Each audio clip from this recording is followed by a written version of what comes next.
ये नहीं कह सकते कि आपके पास समय नहीं है, क्योंकि आपको उतना ही समय मिलता है जितना समय किसी महान व्यक्ति को एक दिन में मिलता है। ठीक है, बात को समझिए कि आप ये नहीं कह सकते यार आपको समय कम मिलता है दिन में, क्योंकि उतना ही समय आपको मिलता है जितना एक महान व्यक्ति को भी एक दिन में समय मिलता हो।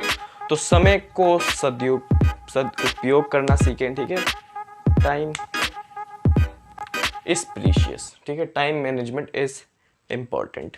24 घंटे को आप कैसे मैनेज करते हैं वो आपके ऊपर है। हर बच्चा अलग तरीके से अपने 24 आवर्स को मैनेज करता है। ठीक है, और उसमें से जो बंदा यानी जो व्यक्ति सही से उसको मैनेज कर लेता है और सही से मतलब एफिशिएंट वर्क करता है उस 24 आवर्स में, वो फिर पूरे दिन का अपना फ़ायदा उठा लेता है। तो चलिए आज देखिए 2 वाइट बोर्ड मार्कर के साथ मैं वीडियो बना रहा हूँ। 2 इसलिए क्योंकि अब फिजिकल प्रॉपर्टीज़ खत्म हो चुकी हैं, अब आएंगी केमिकल प्रॉपर्टीज़। तो केमिकल प्रॉपर्टीज़ में बहुत सारी रिएक्शंस आएंगी। उस रिएक्शंस को लिखने में अगर मैं वही रिएक्शंस लिखूँ फिर उसके नीचे इंपॉर्टेंट थोड़ा कन्फ्यूजन हो सकती है। तो मैंने थोड़ी सी क्रिएटिविटी लेवल अपनी बढ़ाई कि रिएक्शंस जो है वो मैं रेड वाइट बोर्ड मार्कर से लिखूंगा ताकि आपको वो रिएक्शन जो है पर्टिकुलर रिएक्शन वो साफ साफ दिखाई दे। जी हाँ, आज बात करने वाले केमिकल रिएक्शंस या chemical properties of metals. Non metals नहीं, आज सारी केमिकल प्रॉपर्टीज डिस्कस कर लेंगे मेटल्स की, कि मेटल्स का रिएक्शन विद एयर, मेटल्स का रिएक्शन विद वाटर, फलाना फलाना, ऐसे करते करते जब आगे जितने भी आपकी प्रॉपर्टीज हैं, जितनी भी रिएक्शंस है वो सब करेंगे। और एक और बात है कि नोट्स यहाँ पे फिर से बहुत बड़ी वैल्यू और बहुत बड़ा इंपॉर्टेंस रखते हैं। जितना अच्छा आप नोट्स बनाएंगे, जितने अच्छे से क्रिएटिव आप चीज़ें लिखेंगे, रिएक्शन लिखेंगे, उसको एक बक्से में बंद करेंगे, उसके नीचे इंपॉर्टेंट चीज़ लिखेंगे, उतना आपको रिवाइज करने में आसानी होगी। तो चलिए मैं करने जा रहा हूँ शुरू। ठीक है, मैं करने जा रहा हूँ आज के टॉपिक को शुरू। हेडिंग डालेंगे आप लोग अपनी नोट्स में अपनी कॉपी में कि केमिकल प्रॉपर्टीज डाल सकते हैं, केमिकल रिएक्शंस डाल सकते हैं, कुछ भी डाल सकते हैं। मैं अगर यहाँ डालूँ chemical reactions of metals, non metals की जितनी भी रिएक्शंस हैं वो अगले लेक्चर में। आज रिएक्शंस यानी chemical reactions of metals, chemical reaction of metals. पहली से शुरू करते हैं। पहली मुझसे कहती है रिएक्शन विद ऑक्सीजन। ठीक है, इसको ही बहुत डीप में पढ़ना है। इस रिएक्शन विद ऑक्सीजन को ही बहुत डीप में पढ़ना है। इसके बहुत पॉइंट्स, इसके बहुत हैं। बहुत अलग अलग मेटल्स करते हैं, बहुत अलग अलग मेटल्स नहीं करते हैं। वो जब मेटल्स करते हैं तो कोई पर्टिकुलर इवेंट होता है, कोई पर्टिकुलर चीज़ होती है जो इंपॉर्टेंट होती है। तो ये एक पूरा इंपॉर्टेंट ही बहुत डीप में जाएगा। मेरे ख्याल से इसी को समझाते समझाते 10 मिनट्स का टाइम लग जाएगा। ऐसे ही हर रिएक्शन को समझाते समझाते टाइम लगेगा। तो इसलिए इंपॉर्टेंट चीज़ आएंगी, इसको लिखें। जो जनरल रिएक्शन अगर मैं लिखूँ यहाँ पे, जो जनरल रिएक्शन कहते हैं, मतलब जैसे ना कि जितने भी मेटल्स हैं यहाँ लिख लो। अगर मेटल्स जो हैं क्या है, मेटल्स, वो जब ऑक्सीजन यहाँ पर्टिकुलर एयर है कि एयर में छोड़ दिया, तो जो एयर से ऑक्सीजन, ऐसे नहीं, ऑक्सीजन के साथ जब रिएक्ट करते हैं तब बनाते हैं ये मेटल ऑक्साइड। क्या बनाते हैं? Metal oxide. ये जनरल रिएक्शन आप हमेशा याद रखें कि metals plus oxygen forms metal oxide. और एक और बात है यहाँ पे, एक और बात है यहाँ पे, ये मार्कर गिर गया, 2 मार्कर को संभालना मुश्किल होता है वैसे। Metal oxide are basic. क्या है ये बेसिक है। ठीक है, अब बेसिक का मतलब क्या है? ये बेसिक इन नेचर है। याद रखना जितने भी मेटल ऑक्साइड्स हैं वो सब बेसिक इन नेचर है। ठीक है, इसका मतलब वो रेड लिटमस पेपर को ब्लू लिटमस पेपर पे कन्वर्ट करेंगे। क्या है? Metal oxides are basic, metal oxides are basic and they convert red litmus paper into blue litmus paper. याद रहेगी ये बात, याद रहनी चाहिए। ठीक है, और अगर मैं कुछ इंपॉर्टेंट बताऊं आपको तो यही है। फिलहाल जब हम एग्जांपल्स करेंगे तो नई नई चीज़ आएंगी। अब देखो, हर मेटल की अलग रिएक्टिविटी होती है। अभी रिएक्टिविटी सीरीज भी पढ़नी है, इसी शायद इसी लेक्चर में आएगी। हर मेटल्स की अलग अलग रिएक्टिविटी सीरीज है, अलग अलग रिएक्टिविटी है उसकी। जैसे काफ़ी मेटल्स की ऑक्सीजन के प्रति अलग रिएक्टिविटी है, बहुत ज़्यादा रिएक्ट कर जाते हैं। कुछ मेटल्स बहुत कम रिएक्ट करते हैं, कुछ मेटल्स मॉडरेट रिएक्ट करते हैं, कुछ मेटल्स रिएक्ट ही नहीं करते हैं। ठीक है, तो हर मेटल्स की अलग अलग रिएक्टिविटी होती है, उस रिएक्टिविटी को ध्यान में रखना है। जैसे अब एग्जांपल लेंगे, अब अगर मैं पहला एग्जांपल लूँ, ऐसे ही हम बढ़ते रहेंगे। ठीक है, ये जनरल आप याद रखिएगा। जैसे मैं अगर पहला एग्जांपल लूँ सोडियम का, Na का। ठीक है, मैं Na की बात कर रहा हूँ यहाँ पे। तो Na को मैंने O2 से रिएक्ट करवाया, देखते हैं क्या बनेगा। Na को मैंने O2 से रिएक्ट करवाया, मैंने देखा यहाँ बना Na2O। देखिए, इस पूरी चीज़ में मैं बैलेंसिंग नहीं करूँगा, बैलेंसिंग में आपको काफ़ी बार सिखा चुका हूँ, काफ़ी बार प्रैक्टिस करवा भी चुका हूँ। यहाँ पे एक और समझा दूँ कैसे करते हैं बैलेंसिंग। पहले देखते हैं मेटल। मेटल में क्या है, यहाँ पे सोडियम है, तो सोडियम देखिए यहाँ पे 1 है, यहाँ पे 2 है, तो बिना सोचे समझे इस साइड में आप 2 लगा दीजिए। ठीक, फिर से कोई भी कोफिशिएंट लगाने के बाद फिर से मेटल पे कूदें, मेटल 2, मेटल 2। अब देखिए ऑक्सीजन यहाँ 2 है, यहाँ ऑक्सीजन सिर्फ 1 है, तो बिना सोचे समझे यहाँ 2 लगा दीजिए। क्लियर। अब देखिए, अब फिर से कोई भी कोफिशिएंट लगाने के बाद सबसे पहले स्टेप पे वापस मेटल को देखिए।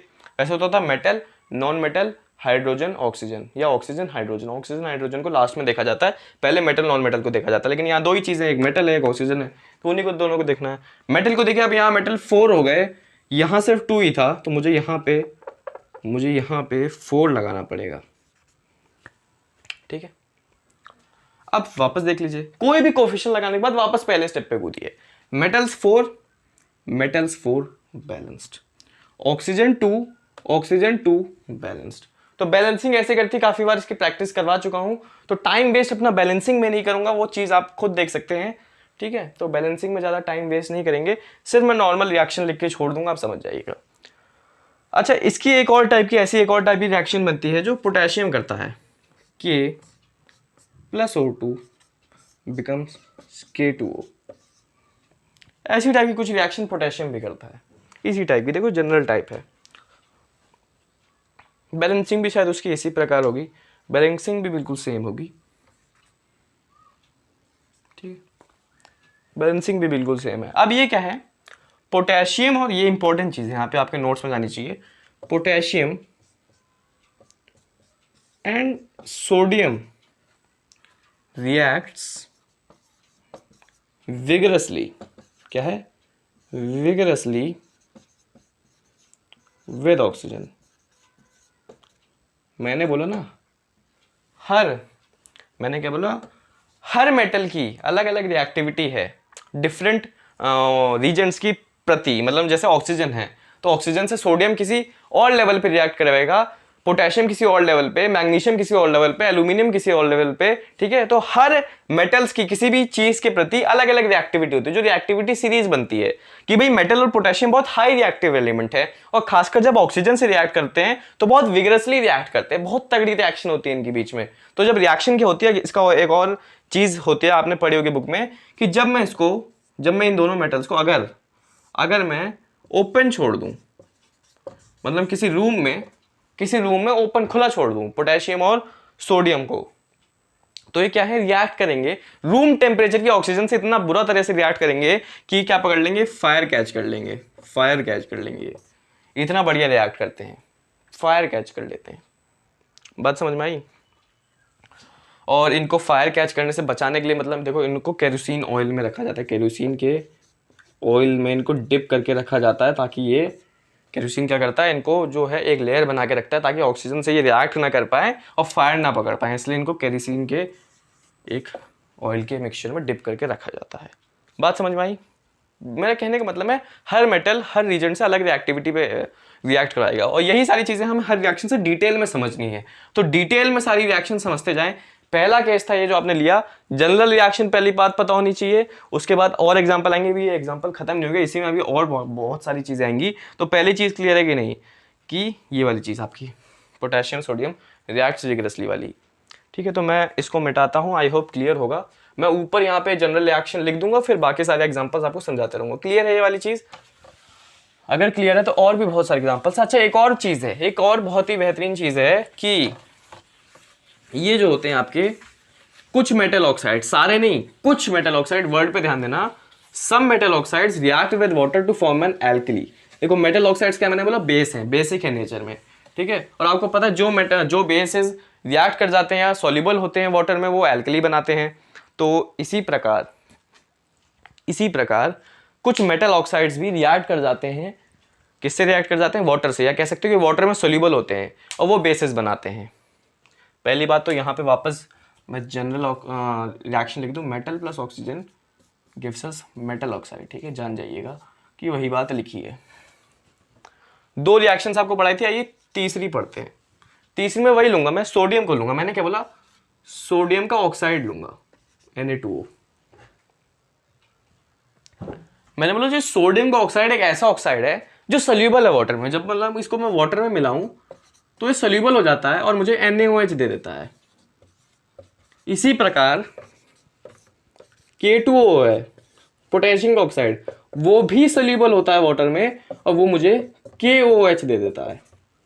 ये चीज मेरा कहने का मतलब ये है, मेरा यहाँ पे कहने का मतलब ये है कि सम metal oxides are soluble in water and they form alkalis। ये क्या है? ये एक एल्कली है। ये क्या है? ये भी एक एल्कली है। क्यों? क्योंकि ये एक बेस से वाटर में रिएक्ट होने के बाद बनी है, जिसे हम एल्कली कहते हैं। हम चीज़ पढ़ चुके हैं, तो ये भी एक बेसिक चीज़ आप ध्यान में रखिएगा। आई होप ये भी क्लियर होगा। तो मैं इसको भी मिटाता हूँ और चीज़ें पढ़ाता हूँ। उसमें काफ़ी चीज़ें अभी इसी एक पार्ट में जो पहली रिएक्शन हम पढ़ रहे हैं उसमें काफ़ी चीज़ें हैं। ठीक है, चलिए नोट्स वोट्स अच्छे से बनाइए, रिलैक्स हो गया और एक लेक्चर पूरा एक बार में देखा करिए।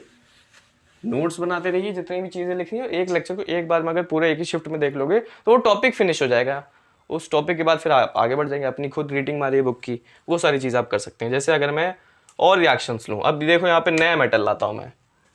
अच्छा, नए मेटल से पहले एक और रिएक्शन बहुत इंपॉर्टेंट है, वो है Mg की, कि जब Mg+O2 होता है तो क्या होता है। जब Mg+O2 होता है तो क्या होता है, जब Mg रिएक्ट करता है ना, तो ये नॉर्मल कंडीशंस में कभी रिएक्ट नहीं कर पाता है। मतलब रूम टेम्परेचर पे मैग्नीशियम ऑक्सीजन से रिएक्ट नहीं करता है। ये नोट्स में बात जानी चाहिए। ठीक है, ये नोट्स में बात जानी चाहिए। इसको बर्न करी जाए ऑक्सीजन के साथ।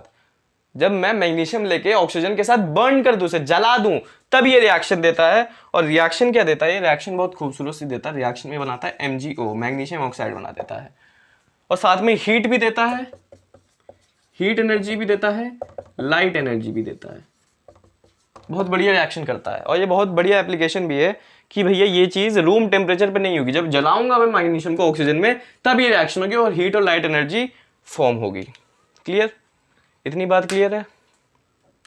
एक और बात अगर मैं समझाऊं आपको यहाँ पे, कि मैग्नीशियम का ऑक्साइड ये एक बेस है और ये भी सोल्यूबल होता है वाटर में, और ये एल्कली बनाता है, जैसे हमने मैग्नीशियम और पोटेशियम के केस में देखा था।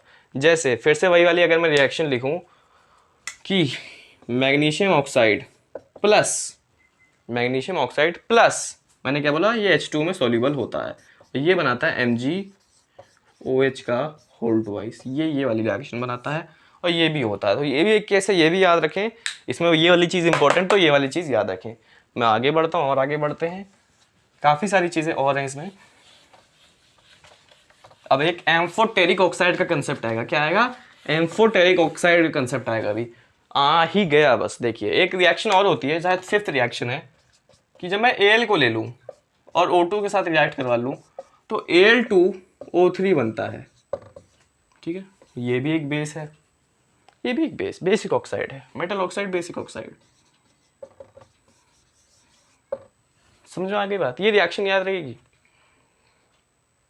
ठीक है, अब एक केस देखा गया कि जो Al2O3 बना है, ये जो Al2O3 बना है, ये एक एम्फोटेरिक ऑक्साइड है। Amphoteric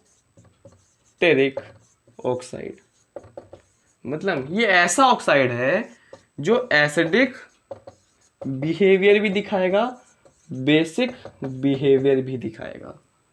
amphoteric oxide basic behaviour दिखाएगा, एसिडिक भी, यानी बेसिस के साथ भी रिएक्ट कर सकता है और एसिड्स के साथ भी रिएक्ट कर सकता है।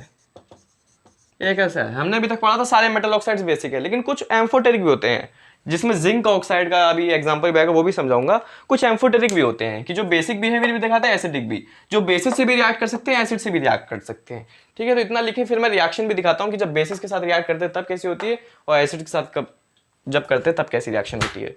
चलिए तो मैं बताता हूँ आपको कि जब ये रिएक्ट करता है एसिड से तब क्या होता है, जब ये बेस से रिएक्ट करता है तब क्या होता है। सारी इंपॉर्टेंट चीज़ें हैं, ये सब एक ही कह लो कि एक ही पार्ट में काफ़ी सारी बारीकियां हैं। जैसे 6th रिएक्शन है शायद ये। अगर मैं रिएक्शन लिखूं, मैंने बोला ना ये जो है ये एल्यूमिनियम का ऑक्साइड वो एसिड के साथ भी रिएक्ट करता है। मान लो HCl के साथ रिएक्ट करवा लिया, क्या होगा? बनेगा AlCl3 + H2O। अब एक बात देखो, मैंने एक बात बोली थी कि जो एल्यूमिनियम है वो बेसिक भी है और एसिडिक भी है, वो यहाँ से पता चल जाएगा। देखो Al2O3 HCl, यानी ये देखो ये न्यूट्रलाइजेशन रिएक्शन होती है और ये एक एसिड है, ये एक सॉल्ट है, ये वाटर है। जब एसिड के साथ बेस रिएक्ट करते हैं तब सॉल्ट और वाटर बनता है, यानी न्यूट्रलाइजेशन रिएक्शन का केस है। यानी ये क्या है? ये एक बेस है। यानी देखो यहाँ पे ये बेसिक कैरेक्टर दिखा रहा है। अभी दिखाता हूँ यहाँ पे एक एसिडिक क्रिएटर भी दिखा देता है। क्या कहते हैं? एसिडिक क्या दिखा देता है? कैरेक्टर भी दिखा देता है। जैसे Al2O3 को मैंने NaOH के साथ रिएक्ट करवा लिया तो एक सॉल्ट बनती है। सॉल्ट भी याद रखना, सॉल्ट बनती है NaAlO2 + H2O। इस सॉल्ट का नाम है सोडियम एल्यूमिनेट। और ये Al2O3 देखो ये क्या है? ये एक बेस है, ये सॉल्ट है, ये वाटर है। न्यूट्रलाइजेशन हो रखी है। बेस के साथ जब एसिड करेगा तभी वो सब बनेगा, यानी ये एक एसिड होगा। तो देखो हमने प्रूफ कर दिया कि Al2O3 एक बेसिक कैरेक्टर भी दिखा सकता है और एसिडिक कैरेक्टर भी दिखा सकता है, यानी एसिड के साथ भी रिएक्ट कर सकता है, बेसिक से भी, और न्यूट्रलाइजेशन रिएक्शन फॉर्म करता है। तो ये एल्यूमिनियम वाला एग्जांपल बहुत खास है और बहुत पूछा भी जाता है ये, तो ये चीज़ आपको याद रखनी है। अब देखिए एक और चीज़ यहाँ पे आएगी, Zn की मैंने बात कही, ठीक है। ऐसी सेम चीज़ Zn भी दिखाता है, जिंक। अच्छा एल्यूमिनियम है ना, वो भी रूम टेम्परेचर पे नहीं होता, उसको भी बर्न करना पड़ता है ऑक्सीजन से, तब रिएक्शन दिखाता है। ऐसी एल्यूमिनियम भी बर्न करना पड़ता है, सॉरी Zn भी बर्न करना पड़ता है, तब वो रिएक्शन दिखाता है। O2 में इसको मैंने जला दिया तो बनेगा ZnO। ये भी एक एम्फोटेरिक ऑक्साइड है, ये भी एक एम्फोटेरिक ऑक्साइड है। और यहाँ पे एक चीज़ मैं आप चाहता हूँ कि आप इसकी खुद एक बार एसिडिक वाली रिएक्शन लिखें कि जब ये एसिड से रिएक्ट करेगा तब क्या होगा, एक बार बेसिक रिएक्शन लिखिए कि जब ये बेस से रिएक्ट करेगा तब क्या होगा। ये रिएक्शन आप मेरे लिए लिख के दिखाएं, अगर लिख पाते तो वेल एंड गुड, नहीं लिख पाते तो नीचे बता सकते हैं। चलिए Zn का भी अगर क्लियर है तो मैं आगे बढ़ता हूँ। आगे एक दो और एग्जांपल्स, लास्ट के एक दो और एग्जांपल्स यहाँ पे, कि कुछ ऐसे भी हैं जिससे जलता भी नहीं है, मतलब रूम टेम्परेचर भी रिएक्ट नहीं होगा और जलेगा भी नहीं। इसका एक स्पेशल होती है। स्पेशल क्या होती है? ये क्या करता है, जैसे आयरन है तो आयरन के साथ रिएक्ट करेगा और एक स्पेशल टाइप, मतलब Fe3O4 बनाएगा। आयरन ऑक्साइड जलेगा नहीं, ऐसे नहीं आयरन जल जाएगा, हीट नहीं होता, बर्न ऑन हीटिंग, जैसे एल्यूमिनियम को हम जला देते हैं, बर्न कर देते हैं ऑक्सीजन में, वो चीज़ यहाँ नहीं होती। यहाँ ये रिएक्ट कर जाता है और एक ऑक्साइड की लेयर बना लेता है, आयरन ऑक्साइड। एक ये एग्जांपल याद रखेंगे। ऐसे ही एक और है, ऐसे ही कॉपर का एग्जांपल है,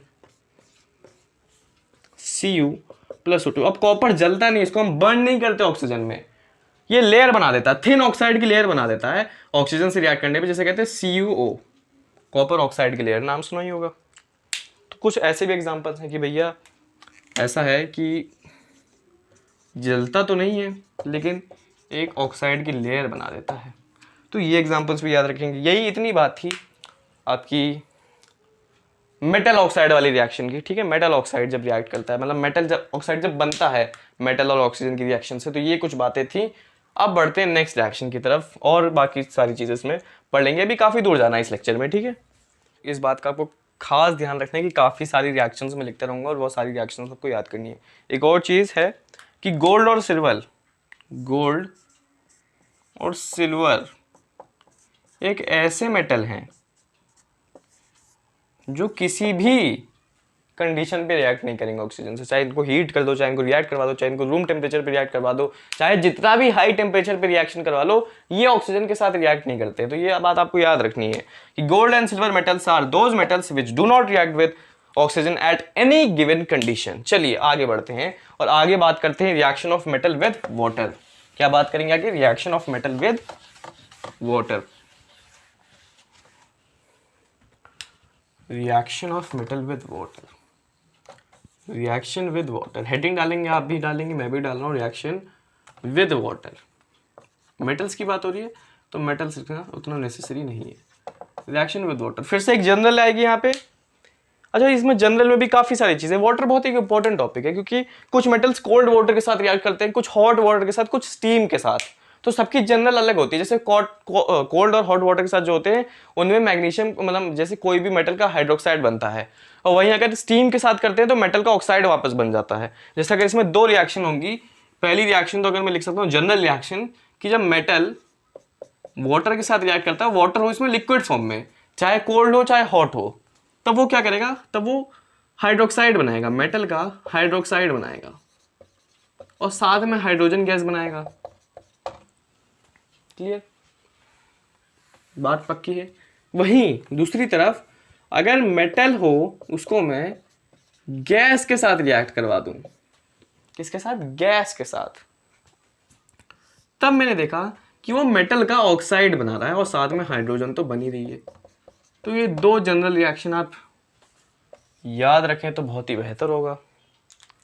जैसे मतलब जैसे अगर मैं पहला एलिमेंट लूँ, जैसे पहली रिएक्शन शुरू करूँ, फर्स्ट लिखते हैं पोटेशियम की लूंगा, ये सब कोल्ड वाटर से करते हैं, याद रखना कोल्ड वाटर से। हाँ, ये सब कोल्ड वाटर की बात कर रहा हूँ मैं, किससे? कोल्ड वाटर, ठंडे पानी से रिएक्ट करेंगे, वरना नहीं करेंगे, वरना बोलेंगे हमें खाली ठंडा पानी दो, हम तभी रिएक्ट करेंगे, वरना नहीं करेंगे। K+H2O क्या करते हैं, मेटल का हाइड्रोक्साइड बनेगा, KOH बनेगा, साथ में H2O बनेगा और साथ में हीट एनर्जी होगी। इसी के साथ मैं यही लिखना चाहूँगा, सेम ऐसी होती है, कोल्ड वाटर के साथ ही होती है, सोडियम की, आपकी सोडियम H2O लिक्विड है, वाटर है, मतलब कोल्ड और हॉट वाटर है, स्टीम नहीं है, लिक्विड का मतलब वही होता है, तो NaOH बन जाएगा, साथ में H2O, साथ में हीट। और जैसे आपकी रिएक्शन विद ऑक्सीजन के केस में ये दोनों रिएक्शन बहुत वायलेंट होती थी ना, ये वायलेंट रिएक्शन, यहाँ पे भी ये वायलेंट ही है, यहाँ पे भी ये वायलेंट ही है, बहुत खतरनाक रिएक्शन होती है, बहुत वायलेंट होती है, बहुत लार्ज स्केल पर होती है, बहुत हीट एनर्जी निकलती है। क्लियर? और मैं और रिएक्शन यहाँ लिखूंगा, लिखते जाऊंगा, साथ में एप्लीकेशन समझाते जाऊंगा, काफी आएंगी ये भी। कुछ हॉट वाटर के साथ आएंगी, कुछ स्टीम के साथ आएंगी, कुछ आएंगे कि हो ही नहीं पाते, जैसे गोल्ड और सिल्वर कर ही नहीं पाते, तो कुछ और मेटल्स आएंगे जो होते ही नहीं है, जो रिएक्ट ही नहीं करते हैं इनके साथ। जैसे जैसे अगर मैं नेक्स्ट रिएक्शन लिखूं, थर्ड रिएक्शन कोल्ड वाटर के साथ, ये भी है, ये सब लिखते जाना, कोल्ड वाटर के साथ क्या है, हॉट वाटर और स्टीम के साथ कौन कौन सी हैं। जैसे मैं ले लूँ कैल्शियम और मैं ले लूँ यहाँ पे H2O लिक्विड में, कोल्ड वाटर, तो बनेगा कैल्शियम का हाइड्रोक्साइड प्लस हाइड्रोजन, यहाँ पे भी हीट होगी, लेकिन देखा गया ये लेस वायलेंट है, लेस वायलेंट कंपैरिजन में है, less violent when compared with sodium and potassium. Less violent है, लेकिन कंपैरिजन में ही है कि सर सोडियम पोटेशियम की बात है तभी उनसे ही लेस वायलेंट होगी, ऐसा नहीं कि होती लेस वायलेंट है।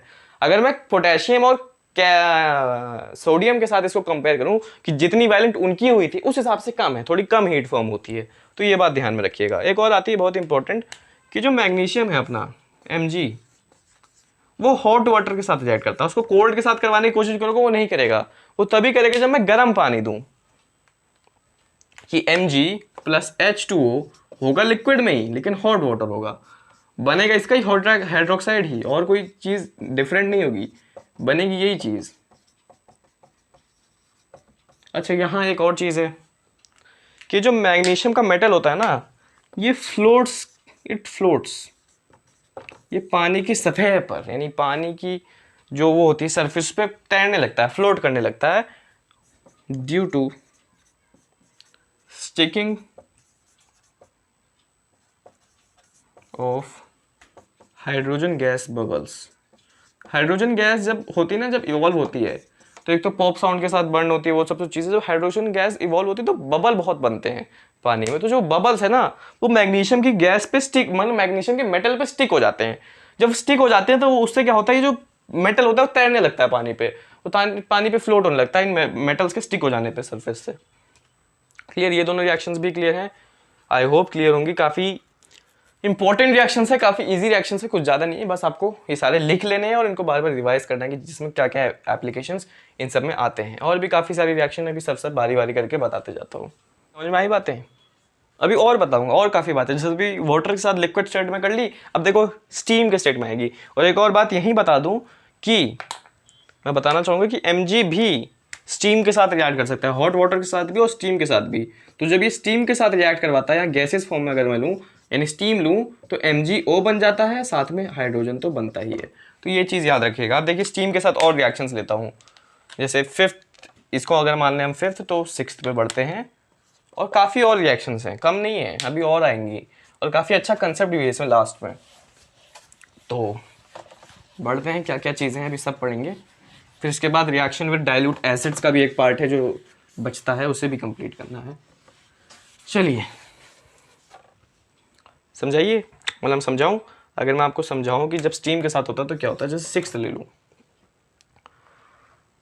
तो मैं ये कहूँगा कि मैंने जैसे एल्यूमिनियम, कुछ याद रखो कि जो एल्यूमिनियम, आयरन और आपका जिंक है, ये सब स्टीम के साथ ही रिएक्ट करते हैं, ना हॉट वाटर से करेंगे ना कोल्ड वाटर से, ये करेंगे तो करेंगे सिर्फ स्टीम से। जैसे एल्यूमिनियम का है, ये एल्यूमिनियम अगर रिएक्शन करेगा वाटर से तो सिर्फ गैसियस फॉर्म में करेगा, यानी स्टीम के फॉर्म में करेगा। अगर वाटर स्टीम के फॉर्म में तभी करेगा, बनाएगा वही Al2O3 अपना ऑक्साइड, ऑक्साइड बनाता है, इसमें हाइड्रोक्साइड तो होता नहीं, बताया था जनरली क्वेश्चन में, साथ में हाइड्रोजन। ऐसा ही Zn प्लस H2O, H2O किसमें गैसियस फॉर्म में, बनाएगा क्या ZnO। ऐसे ही आयरन, आयरन किसमें, आयरन गैसियस फॉर्म में, तो बनाएगा ये Fe3O4। अपने ऑक्साइड्स बनाते जाएंगे, साथ में H2, साथ में H2। क्लियर, तीनों क्लियर है। ये कुछ थे स्टीम के ऊपर कि जब स्टीम से हम रिएक्ट करवाएं तब क्या केसेस होंगे। समझ में आ रही है बातें? अगर समझ में आ रही है तो बहुत बढ़िया चीज़ है। अच्छा, इसमें लास्ट कंसेप्ट बचता है कि अब कौन कौन से नहीं करते और क्यों नहीं करते।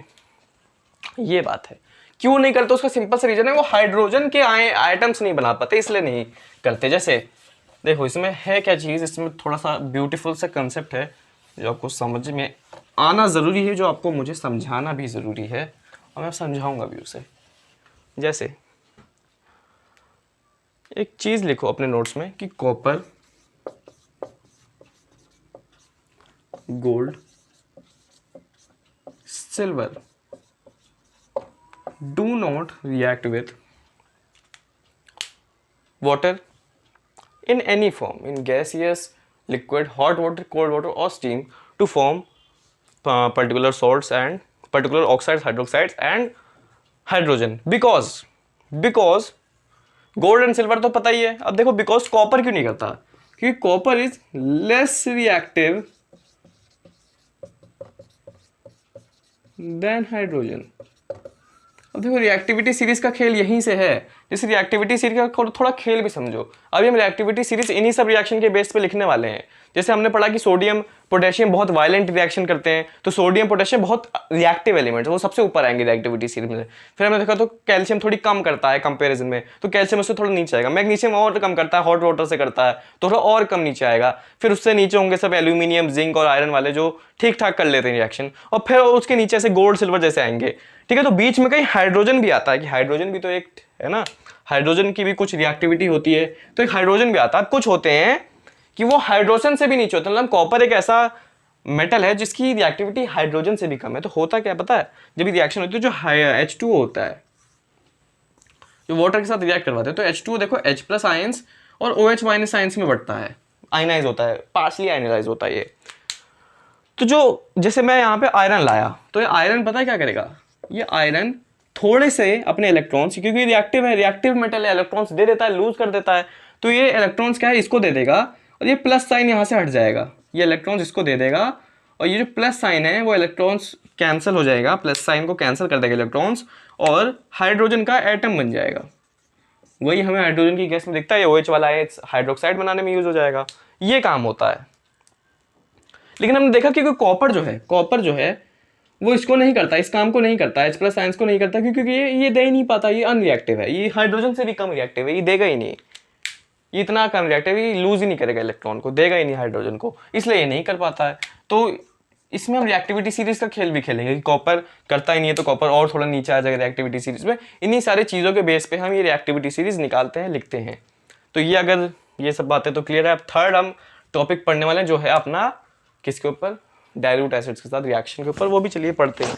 क्लियर है इतनी बातें? अगर इतनी बातें क्लियर हैं तो टाइम आ चुका है आज की लेक्चर के लास्ट टॉपिक को पढ़ने का, जो है रिएक्शन ऑफ मेटल्स, मेरे साथ बोलिए, reaction of metals with dilute acids. तो कंसेप्ट शुरू करेंगे, लास्ट टॉपिक हेडिंग डालेंगे फिर से एज यूजुअल, हेडिंग डालेंगे आप रिएक्शन, थोड़ा इसको ऊपर लिखता हूँ, reaction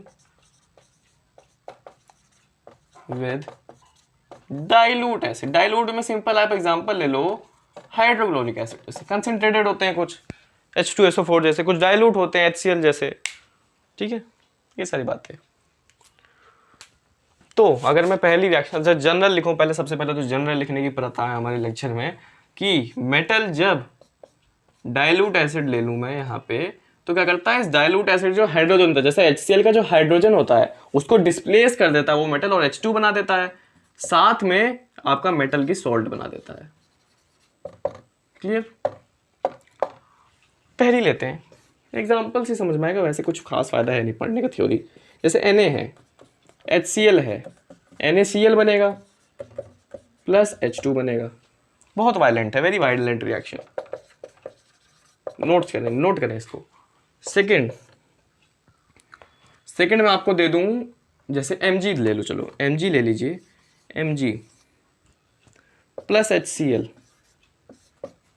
MgCl2 plus hydrogen, less, मतलब as compare to sodium it is less violent but it is also violent, मतलब सोडियम से कंपेयर करो तो लेस वायलेंट होती है, लेकिन ये भी काफी अच्छी खासी वायलेंट होती है रिएक्शन। समझ में आई बात? मिटाऊं इसको और रिएक्शंस लिखूं? लिखने को तो मैं काफी लिख सकता हूं, जैसे थर्ड है aluminium plus HCl gives me AlCl3 plus H2। अच्छा, इसमें एक कंसेप्ट है कि एल्यूमिनियम के पास अपनी होती है, एल्यूमिनियम के पास क्या होती है, एल्यूमिनियम जब रिएक्ट करता है ना तो बहुत स्लोली रिएक्ट करता है, क्या करता है, स्लोली रिएक्ट करता है, बहुत स्लोली। तो स्लोली जब रिएक्ट करता है तो as compare to magnesium,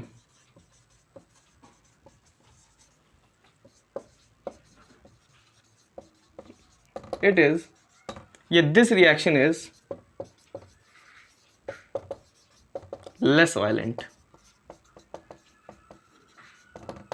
reason होता है एल्यूमिनियम अपने ऑक्साइड के लेयर से बंधा होता है, तो जब एक बार वो स्लोली रिएक्ट करता है, फिर जब वो एक बार लेयर टूट जाती है तो पूरा मेटल एक्सपोज हो जाता है, तब बढ़िया रिएक्शन होती है। तो क्वाइट स्लो रिएक्शन होती है, इसलिए ये लेस वायलेंट रिएक्शन हम इसे कह सकते हैं। ऐसी एग्जांपल्स हैं और बाकी बहुत बढ़िया बढ़िया एग्जांपल्स, जैसे ये एग्जांपल है एक आयरन का, इसे करवा दूं मैं HCl से तो FeCl2 बन जाएगा प्लस H2। Zn का करवा दूं, ZnCl2 बन जाएगा प्लस H2। अच्छा, एक केस यहाँ फिर से आ गया, कौन सा केस अभी बताता हूँ। एक बहुत इंपॉर्टेंट चीज़ है यहाँ पे कि कॉपर, यहाँ पे दो इंपॉर्टेंट चीज़ है, एक जो मैं अभी बताने जा रहा हूँ, एक जो अभी थोड़ी देर बाद बताने जा रहा हूँ। शायद आपने वो पढ़ भी रखी होगी, nitric acid, dilute nitric acid का क्या कंसेप्ट है, वो भी बताऊंगा आज इसी वीडियो में। जैसे copper does not react with dilute acid. Why? Simple reason, मैंने क्या बोला था, डाइल्यूट एसिड से रिएक्ट करेंगे तो डाइल्यूट एसिड का हाइड्रोजन डिस्प्लेस कर देंगे, हाइड्रोजन एटम बन जाएगा।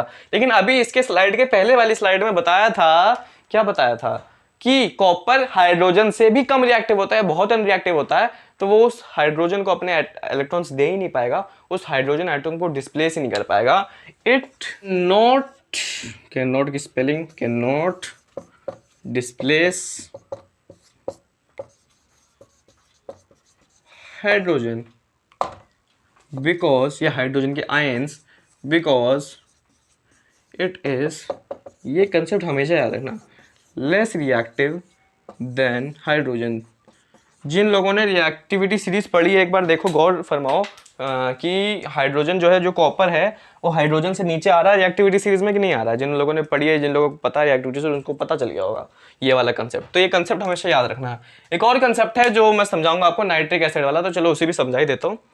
तो चलिए जो लास्ट कंसेप्ट बचा है नाइट्रिक एसिड को लेके, वो भी समझा देता हूँ। अच्छा एक और बात है उसको समझाने से पहले कि एक बात याद रखना, जो भी आपके क्या बात थी वो, कि हाइड्रोजन से नीचे जाएंगे, जो भी रिएक्टिविटी सीरीज में नीचे होंगे नहीं करेंगे, जो हाइड्रोजन से ऊपर होंगे करेंगे। रीजन, वो हाइड्रोजन को डिस्प्लेस करना पड़ता है तभी हाइड्रोजन बनता है, वो वाली चीज़ है। और एक और चीज़ है कि जो डाइल्यूट एक सल्फ्यूरिक एसिड भी होता है, एक डाइल्यूट हाइड्रोक्लोरिक एसिड तो होता है, डाइल्यूट सल्फ्यूरिक एसिड भी होता है।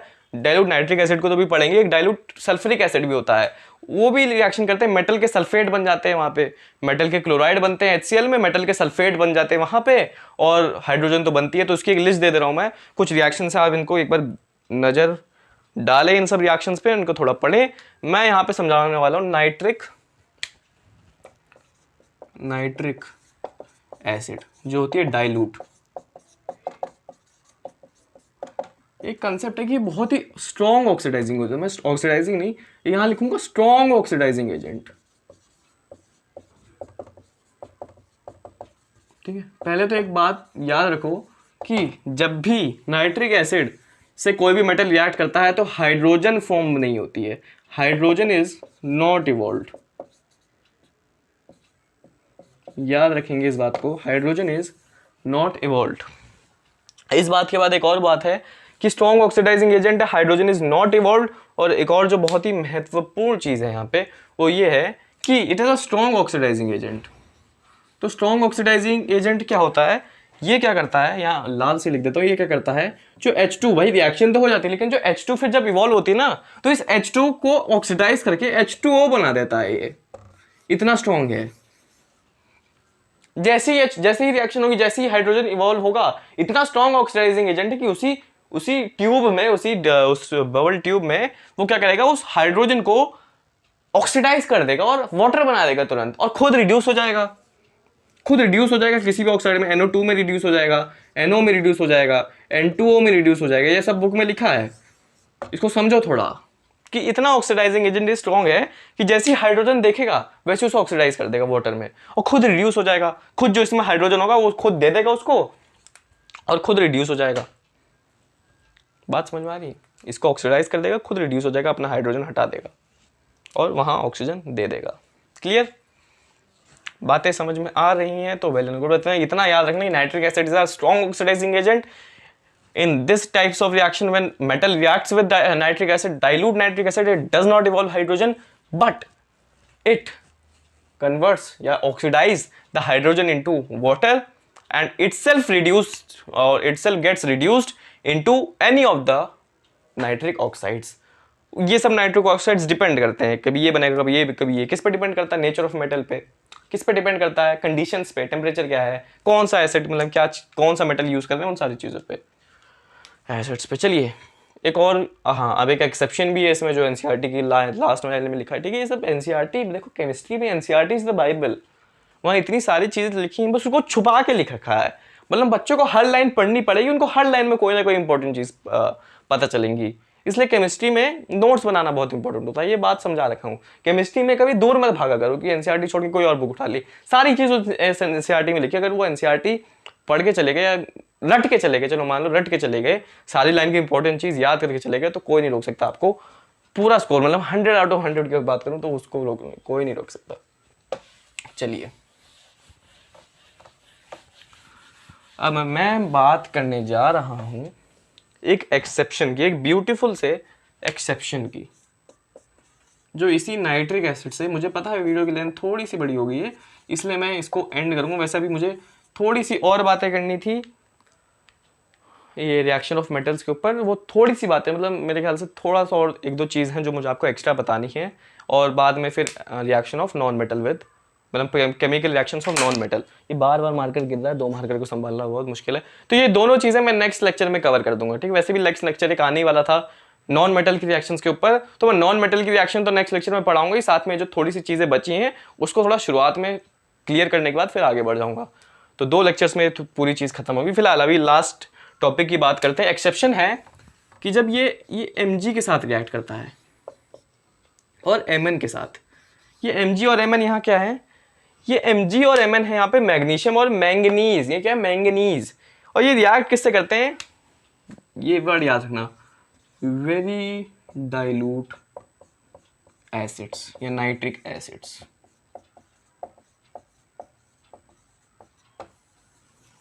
वेरी डाइल्यूट नाइट्रिक एसिड्स, ये कंसेप्ट याद रखना। तो अगर ये कंसेप्ट पता है तो देखो एक और बात है यहाँ पे जो बहुत मेन बात है कि जी मैंने क्या बोला, वेरी डाइल्यूट नाइट्रिक एसिड, मतलब जो नाइट्रिक एसिड लोगे बहुत डाइल्यूट हो गया। एक्सेप्शन है, खाली यही 2 मेटल कर सकते हैं। और किसके साथ कर सकते हैं, जब बहुत ज़्यादा डाइल्यूट एसिड ले लो। अब नाइट्रिक एसिड का आप फॉर्मूला लिखेंगे HNO3, यहाँ भी लिख लेता हूँ HNO3।